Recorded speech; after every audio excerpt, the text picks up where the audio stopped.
Meanwhile, on the Democratic side of the aisle, people are very, very, very excited because Letitia James, the Attorney General of the state of New York, has now come forward with a civil lawsuit against Donald Trump. These are civil suits. Now, the reason they're coming forward with civil suits, even though she's the Attorney General, typically AGs of states do criminal investigations. And they do have civil penalties that they can enforce. So this is what she's attempting to enforce right now. There's some statutes on the books that could get the Trump organization basically decommissioned in the state of New York and ban its officers from starting new organizations, that sort of stuff. That would be civil liability and disgorgement of undue profits or whatever. That's what she's suing for. And then there's criminal law. Now, if Trump had done something that amounted to criminal law, she presumably would have brought a criminal charge, because it turns out that what Democrats really want to see from Letitia James and from liberal left-wing prosecutors, they want to see Trump being frog marched. They don't want to see Trump have to give up some money. But they're very, very excited because at least somebody's doing something to Trump. And so she came forward yesterday and she announced that she would be suing President Trump, the Trump Organization, 3 of his adult children, that would be Donald Jr., Eric, and Ivanka, and others for allegedly widespread fraud involving years' worth of false financial statements related to the company's business. They filed a 220-page civil lawsuit in Manhattan Supreme Court seeking at least $250 million in damages. The damages, by the way, are not, they're really penalties. The damages aren't really to the state, per se, because what she's really alleging is that Donald Trump inflated the real estate value of his assets in order to obtain loans from banks. Now, presumably those banks do some sort of due diligence. And what that means is that if Donald Trump takes the loan and then doesn't repay it, presumably he's personally on the hook for those costs, or at least his companies are. Banks are taking that risk. So the people who Trump, if he was doing something fraudulent, if he was targeting somebody, it was the banks, right? They're the ones with the money, not the state. So why is the state getting involved here? The answer is because Letitia James has an axe to grind here. She's always had an axe to grind. She's an axe in search of a chicken neck. And so she found one. It's not particularly juicy or meaty, but she's going to do what she can. They're seeking to permanently bar Donald Trump Jr., Eric Trump, and Ivanka from serving as officer of a company in New York and permanently prohibiting the Trump companies named in the suit from doing business in New York State. She said she asked federal prosecutors in Manhattan and the IRS to investigate Trump for possible federal crimes. That is really weak tea.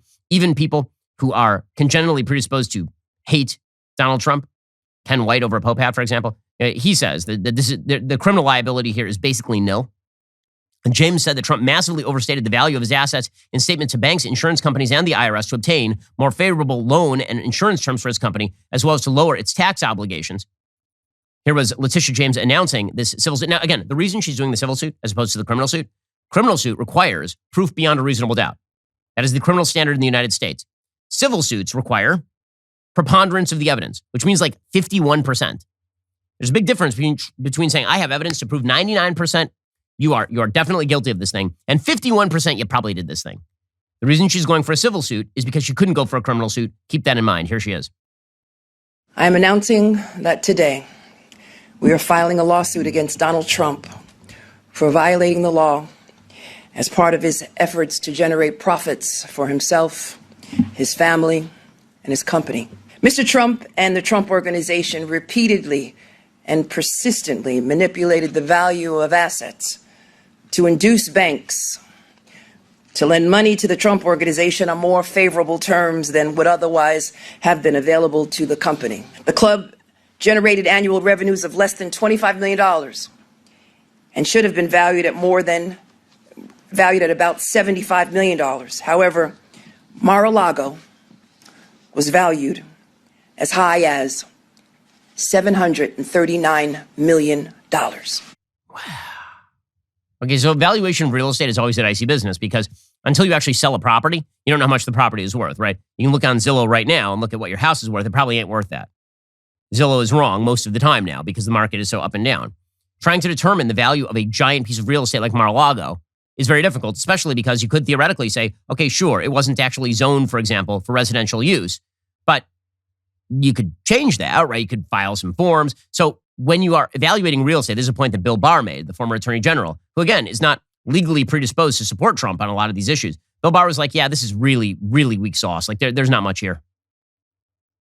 It would seem that her goal is to bar anybody with the last name Trump from ever working for the Trump Organization again. Right. It would seem that her goal is to eviscerate the family business. What do you think of what she's doing? This, to me, looks like gross overreach, which I think is going to end up backfiring on them, because I think it will make people sympathetic for Trump, that this is another example of people piling on because of Trump derangement, essentially. Barr said that James brought the suit because she didn't have the goods. He said, to me, she doesn't have the evidence to make a criminal case, so she's setting a lower bar and bringing the civil case. I don't think it's going to go any further. It's over 200 pages long with a lot of details about the valuation of properties. But the fact of the matter, says Bill Barr, is that real estate valuation of a complex real estate company is inherently very subjective. It depends what kinds of assumptions are used. Values can swing depending on whether it's viewed as a property that's going to be split up or one that's going to be kept together and so forth. So it's not an exact science. That's right. If you buy a lot and it's zoned for, say, residential use, but you know that you are going to be able to rezone that for, say, commercial use, or that it's an R2, you can only build 2 units, but you can rezone it for an R4. If you know that, it changes the price of the asset. So to prove that this is actual fraud as opposed to differential valuation is going to be pretty rough, which is why she's doing it civilly, because she figures if she can get in front of a New York jury that hates Donald Trump and only prove by preponderance of the evidence some fraud, then maybe she can get away with this.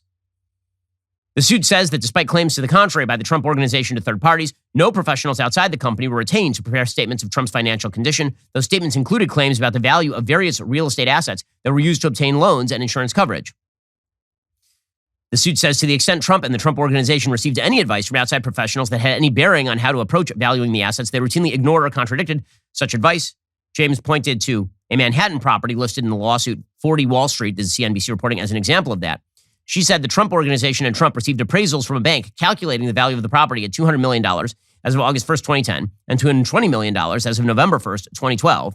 But in Trump's 2011 Statement of Financial Condition, 40 Wall Street was listed as having a value of $524 million. That valuation then increased to $527 million in Trump's 2012 statement and to $530 million in the 2013 statement, or more than twice the value calculated by the so-called professionals. So both Weisselberg and the Trump Organization were criminally charged last year by the Manhattan District Attorney's Office for an alleged scheme to avoid paying taxes on portions of compensation giving to executives, including Weisselberg. This, of course, is not a criminal charge.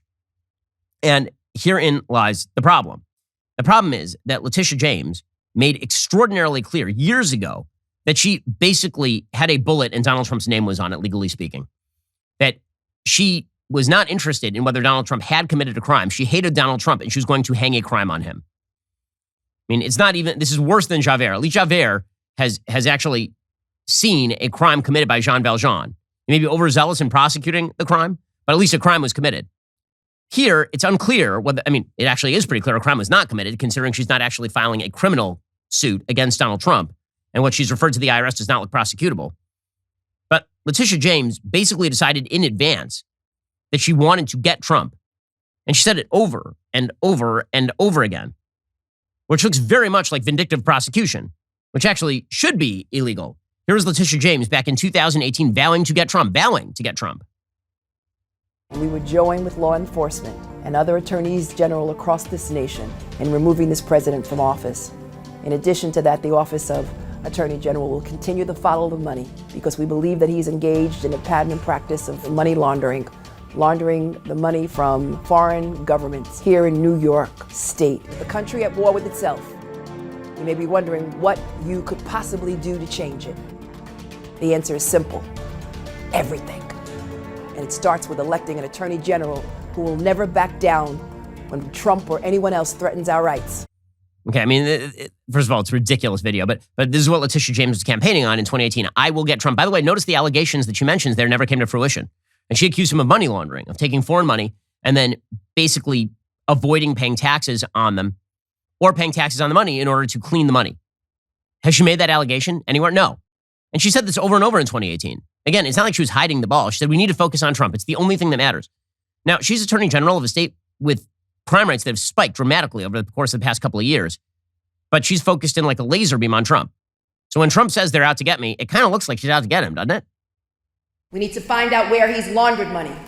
We need to find out whether or not he's engaged in conspiracy and whether or not he's colluded not only with Putin, but also with China as well. We all know that 10 years ago he was almost bankrupt. Most domestic banks were not lending him any money. Where did he get all of the money to purchase his real estate holdings and all of his golf courses? And all of those transactions have happened here in New York City, which is why the next attorney general is absolutely critical. Okay, so again, she said straight up front, I'm getting Trump. Not, hey guys, a crime has been committed. Let's track it. But I want Trump and I will get Trump. She said her 2018 campaign was elect me and I will get Trump. So I guess promises made, promises kept here from Letitia James. As the next Attorney General, I see the law as a sword and as a shield to protect those who are vulnerable, because no one is above the law, including this illegitimate president. And so, I thought election now was bad. I look forward to going into the office of Attorney General every day, suing him, defending your rights, and then going home. Suing it, that's her job, to go in and sue the president every day. By the way, I noticed that she used the word illegitimate about Donald Trump. I thought that election denial was really bad, insurrection-y kind of stuff. That's what I thought. But she's a great hero of the Republic. She's a great hero of the Republic. She's a prosecutor who said she was going to get a person before naming the crime. And then, shock of shocks, she found a thing that she could go after him for, not in criminal court, but in civil court. Now, does that mean that Donald Trump did not inflate the asset value of his properties? I wouldn't be surprised if he did inflate the asset value of his properties. If so, she should criminally charge him. But I noticed that she's not doing that. So it looks a lot more like she is just finding an excuse to go after Donald Trump than like she actually has the goods on Donald Trump. This is very typical Letitia James, by the way. You remember that Letitia James did the same thing to Andrew Cuomo. She did a whole report on Andrew Cuomo's, the former governor of New York, his supposed sexual evils and predations. Remember this. She released like a several 100-page report on this thing. She didn't prosecute him. She didn't recommend prosecuting him. She didn't recommend suing him. Just put out this report because she was the next in line to sort of run. And so she said, oh, look, well, I'm going to release it. There won't be a criminal prosecution attached, but look what is in this report. That's what caused Andrew Cuomo to resign. This is typical Letitia James. I know what you're thinking. It's time to binge some more Ben Shapiro videos. Well, you are right. You should. But first, like and subscribe. Perfect. I'll see you in the next video.